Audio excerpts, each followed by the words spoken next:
Well, good evening, comrades, and if the title of this video is something about 750D that we're gonna talk about mostly, and then you're like, what the fuck with the Ferrari? Well, the problem is we had to move the Ferrari to park this thing inside because right now it's 1:45 and we're gonna talk about this thing and it's dark outside, we needed some good lights and so on and so on. And then, you know, one thing leads to another and before you know you're doing like 300 on the Autobahn and through the tunnels. But mostly, yes, we're gonna talk about this car. And the thing is, if you're following our vlogs, then you know that 2 days ago we made an exciting announcement.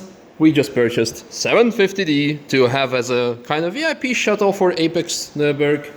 And then suddenly that guy messaged me like a couple of hours ago, hey, I'm bringing it back tomorrow to the dealer, I don't like it. I'm like, what? And then I realized that you guys are gonna be all over us like, hey, where did the 750 go? Why? So we really need to shoot this video. So I drove all the way from Nürburg here and now it's almost midnight and I have to be tomorrow at 7, that guy too in the office, and yeah, this is for you guys. So let's get started. All right. What's the whole thing is, before he had the Audi A8, he still has it. The facelifted model, 2016 one, and the idea was to upgrade it. Shit, you really like bewitched me with when I say upgrade. I think of I think of the Volkswagen Up. Yeah.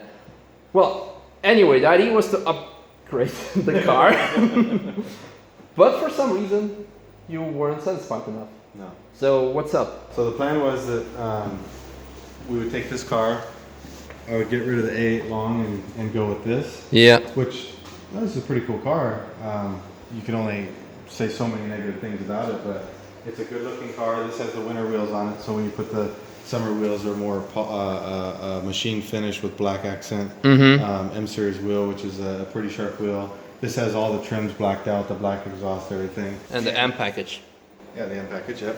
And so the deal was that I have the car now, and I was going to go in tomorrow morning at 8 o'clock and finish all the paperwork on it. Yeah. And we drove it around, I think put about 500 kilometers on it, and I'm just not comfortable in it. That's quite some radical statement, saying that the most comfortable car of BMW lineup, if you not count the Rolls-Royce, because official Rolls-Royce is kind of BMW, is not comfortable. Could you elaborate? Yeah, it's kind of funny because I drove the 740D. Yeah. I drove that earlier in the year, and I had the same feeling, and I wasn't too comfortable in it. That's why I didn't get that car at that time.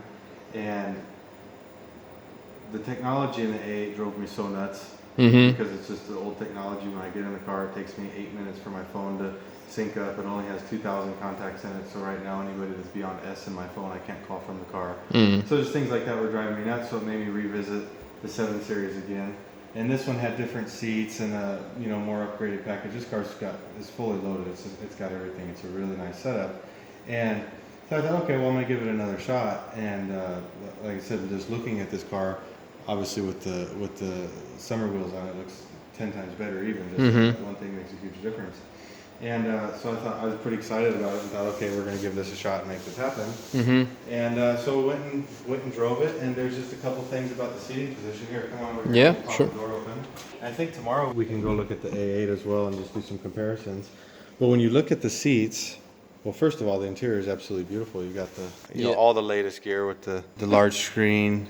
It's actually a touch screen as well. You can use it as a touch screen. The things that I like is it plays the Spotify directly from your phone. The contacts, everything connects immediately, connects all the contacts. Did you use the gesture control that you can? Yeah, you can like spin your finger like this and turn the radio, the volume up and down. It's actually pretty cool. You can't say that this is not a pretty car and it doesn't have a lot of nice features. So anyhow, the seats, the first thing that I noticed were they're not actually that plush compared to the Audi.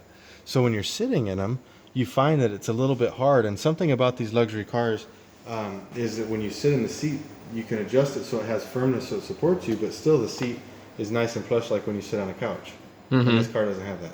Yeah. When you sit in this car, it still is a firm seat, but it's not as supportive as like say a firm race seat. Yeah. So you're in between the two, and then you have the things like this right here. This extension comes out, and it's electric, and you have that extension, but again, in the Audi, it's all one solid piece and it rolls out from the bottom, and the leather support just extends, and it gives you a better support where you don't have this area right here where you don't have any support. And the other thing, I'll jump in and show you, is that when I'm in the car, you can see that to be in a comfortable position, my legs are up higher. Yeah. So I don't really end up with that solid support here. So all my support ends up on my butt. So I can go and raise the seat up and fix that. And now look where my head is. Yeah. So now I'm sitting here riding. I could pop open the sunroof and I can look out the roof. Yeah. Right? So then I get back down lower to where I want to be. All right. And now my legs are too high. If I take the seat back more, then I'm further away than I want to be. And then look in the back seat at how little leg room there is once I get to where I could drive. Yeah. And again, you got a 7 Series BMW, and the leg room is not really what you would want for an adult passenger right there. I couldn't sit behind myself in that. Yeah. So now the kids, they got it. Yeah, the kids are pretty happy with that. And I mean, of course, you can also go for the extended long version of his. You can do that, and then you don't have that problem, and that would be obviously more comparable to the Audi that I have. Yeah. So that's really not a complaint. That's more just Yeah. noticing. But it is also surprising to me though that you have the biggest car that BMW makes, and if you have a large adult that drives it, that somebody can't sit in the back seat. The controls are really nice, so I can control it with the iDrive, but I can also touch it here, navigation, which is kind of cool. My pet peeve is getting fingerprints on a screen, but that's all right. And then we can go to the media and radio, and then you come through and you have communication, so you can do the voice activation and everything like that. You've got a connected drive, you can control everything from the car, and then if you set it up with the BMW app, you can get your emails and calendars and everything like that. So from a car that you want to actually be productive out of, I think it's phenomenal. You can't beat it right now. We'll see what Audi comes out with. I mean, their car, when they do the A8, is going to technically be, 2.5 years newer, I guess. Yeah. So they're going to have a pretty good chance to look at what BMW did and try and improve upon it, I guess. There it is. So Spotify is now available.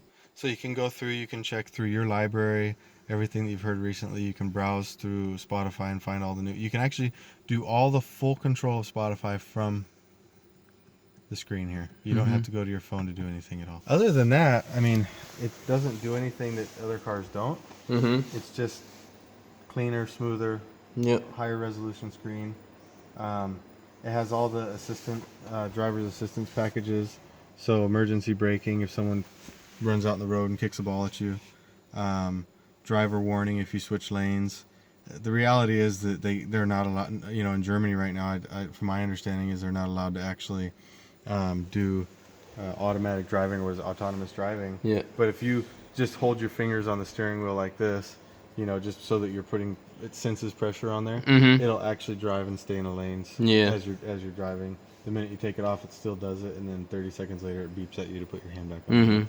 So they've got all the technology there. Obviously, the dash is really nice. It just depends on what mode you're in. It has a different setting for each mode that you're in, but it's got a nice, clean look to it. The interior, I absolutely love all the wood trim and everything in it. I think it's really nice with the brushed aluminum accents everywhere. Got a real nice, clean feel to it. The buttons have a really nice feel to them. Feedback. Very nice, yep. Everything's of really high quality in the car, without a doubt. So what we could do is go to the back seat. I'll show you some other things about the back seat. Yeah, the space is indeed an issue. Yeah, so that's with me driving in front. Yeah. Misha can't sit behind me. Honestly, the back seat is more comfortable than the front seat. Yeah. You have also adjustability, so you can see right there, Misha, you got the controls right there, so you can get it however you want it. Dial it in, recline it, and everything like that. But then we come to the next problem that I have. Look at my head. So my hair, when I'm sitting in this car, is actually touching the headliner. Yeah. So I'll have to get a real flat beanie to hold my hair down or something like that. But if you're driving in this car and you were to doze off, your head's against the roof all of a sudden, and like I said, the whole time I'm sitting here, my hair's brushing up against that. So that's also a little bit annoying. And I said then the other thing is that you just don't have a lot of leg room. If you don't have somebody sitting in front of you when you're driving, then that's okay. We can come in here and scroll through the different apps, and we can get to the seat arrangement. Just like in the Audi, we can adjust all the seats and do everything like that. So I can actually move the passenger seat away Yeah. so that I can get more room. That's something that we can also do in the Audi as well. But if you've got a passenger in this car right now, they hate you by this point. Because they just met the dash. But that is nice to be able to get that legroom back. But what's funny is, obviously, we're comparing the long to the normal version. This is how much room you have in the long version Without, without having moved the seat forward. If you move the seat forward, then you can put your feet completely forward and really kick back and relax. So, but honestly, the seat in this car in the back is more comfortable than the back seat of the Audi. Mm-hmm. But you have less legroom and you have less headroom, which is, I think both things are a pretty big problem, in my opinion. So, if we're talking about wanting to have a more luxury type of shuttle for Apex, right? Yep. And our passenger gets in and has that kind of room, They'll be unhappy. I don't think that's a good solution. Yeah. It doesn't work. So what's cool about the back seat here? You have heated seats, okay? So I think I can come back to that. Nope. I could open, if from back here, I can open the sunroof with that. So hey, it's got the Audi beat. I can't open the sunroof in the Audi from the back seat. Okay. Then we come back to the home button. We can adjust the ambient lighting and everything like that. I can do the climate. So you see we have the, we can turn on the seat heating. So I just turned on Misha's seat heating with the arm rest also being heated. Mm-hmm. And then we can control it that we want more to the back, more to the seat. So if you want a hot back, you can go all the way that way, which is kind of nice because you might remember a lot of cars actually have seat heating, but they don't even do the back. It's only the butt. That's true. And so this is neat because you can actually say which one you want to have more or less. So I activate mine with the arm rest and go like that. So if I come back to Misha's seat now, I'll crank his up and you'll feel your armrest get warm pretty quick. Yep. Keeps your elbows warm. Can be nice. All this right here in this tablet, or you can just go old school and do it all right there. Yeah. So that's the back seat of the car. There's more to it, but this is just the main stuff. I mean, we could go into all the detail about how adjustable the back seats are and everything, and they're pretty adjustable. Do the headrest electronically. You can lean it back. You can do the lumbar. You can do everything. But problem is that no headroom, not enough legroom. Legroom can be probably solved by having an extended version. I mean, you have A8 extended, but how can you solve the headroom? No, you really don't, because when you go when you go to the long version, you stay at the same point in the car and you get the legroom. So you still have it now. So I'm sitting up right here, what's comfortable, and I actually can't fit my hand. Yeah. How tall are you? I'm only 6'2" or 185 centimeters or 182 centimeters. So I'm not that tall. Yeah. So like I said, if I slouch, then it's no problem. Yeah, but you know, if I actually sit up like this, then I actually, my hand can't go through. I don't have much space. So but so that's kind of a bummer. But these are the things that made me just think, okay, as much as I like the car and I like the entertainment system and I like the connectivity with the phone and the emails and the calendars, I think that it has its limitations.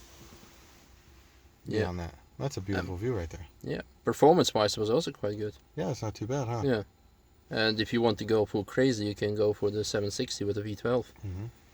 And even this was really cool. Yeah, for being as big of a car as it gets out of its own way. Yeah, well, it has plenty of torque with the 4 turbos. Yeah, exactly. Yeah, so I think the one other thing that I didn't mention is that when I'm in this car, I feel like the door, like I'm sitting really high in the car. So that's another thing that I noticed, and you'll see that tomorrow when we get in the Audi, is that the door is up here, which gives you a more comfortable feel, like you're actually sitting in the car, as opposed to on top of the car. And that's a big thing for me, that when I'm in a car, I feel more comfortable when the door's up higher and I'm actually sitting in it, when the seats are all the way down and everything like that. But I definitely think the back seat's more comfortable than an Audi. Oh, another difference is the suspension. I must say, I've been in this car, well, I don't know, for how long, 100 kilometers, maybe less, who cares. But the first thing I noticed was actually that the suspension was a bit too hard, probably for what I was expecting, being at like a top luxury segment car. So I kind of agree with that point. And we were in comfort mode. We were in comfort mode. We were in comfort We mode. did try the sport mode. It gets like even more hard. That's when you need it. But in the comfort mode, I was surprised that when you actually go not even over a really rough, bumpy road, you actually feel a lot. Yep. And yeah, it's fine when you do that with a 675 LT or something. But in this case, I would expect something more plush. Yeah, relax. But no, I think that the BMW 750 is a nice car. Mm-hmm. But the positives that it has are the technology, and as much as that was actually driving me nuts in the A8, the technology is not enough to make me switch from the A8 to the BMW. And what do you think now? What's your alternative? Waiting for the new A8 or checking out maybe the new Panamera? We spoke about the Panamera, but I think that we're going to come into the space issue again in the Panamera in the backseat. Mm-hmm. Could be wrong. Yeah. I need to go check it out. I was really hoping to be between, maybe Mercedes, BMW, and Audi, just to keep it from going to the next level from a day-to-day, type of thing. Yeah. Maybe, if you don't want to be driving a Porsche all day or anything like that, that's something we might go look at. Yeah. We might go look at the Panamera. But there's a good chance that I just hold on to the A8 Long for another 10 months and see what Audi brings. Mm-hmm. Because I think that that's going to be this fall that we'll get to see it. Yeah. I think you've probably seen it's already been testing on the Nordschleife. Yeah. The car's, I'm sure it's just about done. This has been the longest release in the history of cars. Mm-hmm. That's true. But it's That's coming. true. It does kind of blow me away that Audi would take their flagship car and let it be the last car to get updated. But they're going to say that they're taking the virtual cockpit and everything and perfecting it. I saw rumors of 3 touchscreen displays. Yeah, we'll see. We'll have to wait and see. Yeah. So like I said, we'll see. I mean, I don't think anyone will tell you that the A8 Long is a bad car to have to drive around. Might be lacking on the technology, but it from the comfort and design, it's definitely up there. Yep, up there. So guys, you're not gonna be able to use the word "up" with Misha for quite some time until we switch the trauma is over. Yeah. He did say today though that he thinks we could get one for a rental car on the Nordschleife. Yeah, because I managed to do 200. Well, almost 195 maybe on Autobahn. That means we could Photoshop that. Yeah. Did you see my 488 GTB video where I did 341 in a pre-production demo car? Yeah, and people did not believe it. It wasn't real. I faked it. Yeah. So. If you look on my YouTube channel, you'll see how good I am with photo editing and video editing. I do everything in one take. Yeah. Because a cut would be too hard. Yeah. You can find the link in the description. So yeah, for now I think that's it for this. Let's check out the A8 tomorrow and then see how it goes. And if you guys enjoyed this video, I mean, of course it's not the end of the video, but if you enjoyed us just talking about the car without any crazy special effects and shots and whatever not, just let us know. We might do something like that quite more often and then sit in something else and talk about it for long. Yeah, let's go get some drinks and good night. Alright, good night guys. Good night. So, what do you got for me?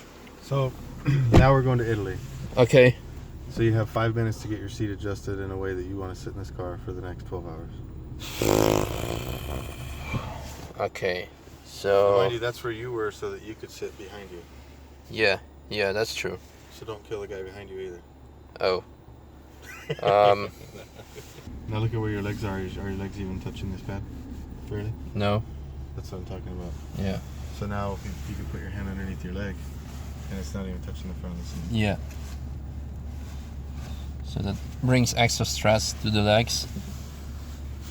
And that's what I noticed when we drive, like on Saturday we drove to the Nürburg ring. Yeah. And by the time we got there, my butt was hurting and my legs were hurting because you weren't actually sitting the way that you would want to. Yeah. Or like I said, you would have to actually move back further, and now it pulls your legs down. But then you're Yeah. too far away from the steering wheel, and then you pull the telescoping wheel as far as it goes. So now I'm driving this thing like this, as opposed to what's more comfortable, like that. Yeah. But then your legs are on straight. Now my legs are up too high because the seats are too low to the ground. Yeah. So I can then say, all right, well, let's be the devil's advocate here and let's go like this. You know, now I've got like a blind spot here because I'm Yeah. Towering out of the car. So the reality is that if you wanted to do like that, you would drive about like this. Okay, so now my legs are lower, but now again my head's in the headrest. Yeah. Or in the roof. So the next thing is what we'll see when we get to the A8 is look right here at the height that I am here. Mm-hmm. This is under breast level, for example, and you don't feel like you're in a luxury car when you're sitting that high. Yeah. So we arrived at destination. Here's our A8. But I failed the challenge. We're like 20 or 30 minutes into driving, right? And I couldn't get my seating position to be comfortable for a 12-hour trip, which was the challenge. Because right now my head cannot, well, I try my best to adjust the headrest, but it still doesn't work. I know if I would fall asleep on a longer journey, I would just wake up with a sore neck. And the same goes with the comfort. It's just way too hard on the middle side, on the middle part of the seat. Well, let's go and test the A8. So quick fast forward, and we're already driving the A8 on the Autobahn. And a couple of things that I already noticed. I spent probably, I don't know, maybe 10 or 15 minutes in this car. So first thing, I'm pretty much as tall as Robert is, and you can see that I have, well, a lot more space between the roof and my head, which is a plus point. Second thing, personally, my point of critique at BMW was the position of the headrest, which is here completely fine with me, to be honest. And finding the right seating positions, well, that wasn't the issue. I found it in, I don't know, 10-20 seconds, which was pretty good. Another thing which we discussed in BMW was this lower part of the seat that lowers well, either lowers or puts more support to your legs. Exactly what we've been speaking about. Here in Audi, this is completely another issue. It does its job the way it should be doing. I will not discuss the legroom because of course it's the extended version. Anything else to add? I think that in this car the entertainment system sucks. Okay. Check this out. So it's just old school. It's, in my opinion, 10-year-old technology. It's the same stuff that's in the really the A8 or the R8 almost, and that's what 2007 technology. Yeah. And it gets everything done. You can do everything that you need to do. A big negative on this car is that it has a foil on it, which ultimately blocks out all kinds of radio waves and things like that, which means you get no cell phone signal in the car. So if you're driving along, I have 1 bar of cell phone signal right now in the car. Yeah. That's not that great. Yeah, that's true. So when you have something like that, then you have to have the SIM card right here. And so we actually have the SIM card right there, and I make phone calls from the car. Yeah. So what's a negative that the car has no cell phone signal in it, there's a Wi-Fi hotspot. So coming from my SIM card, which has 30 gigabytes of data, we've got a Wi-Fi hotspot in the car. And then we have all phone calls from the car. Well, I've never had a cell phone that's got better reception than this car. Yeah. So everywhere I go, normally my cell phone would cut out, this car keeps connection. But it's very cumbersome to use. It's not fun to wait 2 or 3 minutes when you get in the car before your contacts are loaded. Yeah, of course. It's not fun that there's only 2,000 contacts, so I get to S and I can't talk to anybody anymore. Or, I can't call the people after S. So stuff like that gets really annoying. But I'm sitting here in the driver's seat. I'm as comfortable as I've been in any car in the last week. And the ride, I think, is arguably better, more plush. Yeah. And so I have to weigh, is going to the new 7 Series, where you're not as comfortable in it and the ride's not as good, worth getting upgraded technology? And I think that's a pretty hard decision. Well, I must definitely confirm that the ride is definitely a lot more plush than we had in the 7 Series. When the first couple of meters we did with this car was actually in dynamic mode, and it was pretty much the same comfort level as the comfort mode in the 7 Series. And once we put it in the comfort mode, which it is currently now at, I could notice some difference. It wasn't like the largest difference in the world, but still a difference. And you have to keep in mind that this is basically almost a 10-year-old car, disregarding the upgrades that it has received. So yeah, plus points, a very important plus points when you consider the fact that it's a high luxury car, first of all. Now, to keep things fair, let me also jump to the front seats, like we did with the 7 Series, and check out the experience that I'm gonna get on the front seats. Now, let's move it back slightly.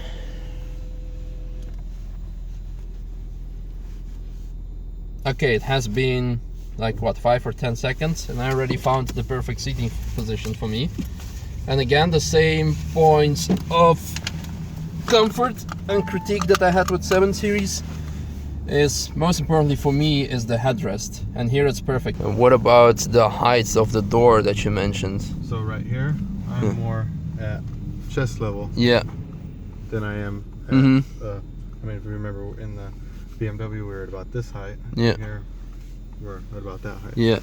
So I feel like I'm down in the car more. And the room, with the headroom, it's a lot bigger, noticeably, definitely. And again, just a reminder, he and I are 185 centimeters, which is not really like the tallest of the tallest. So if you are taller than that, then you're gonna definitely have a problem with the BMW. Whereas with the Audi, good job.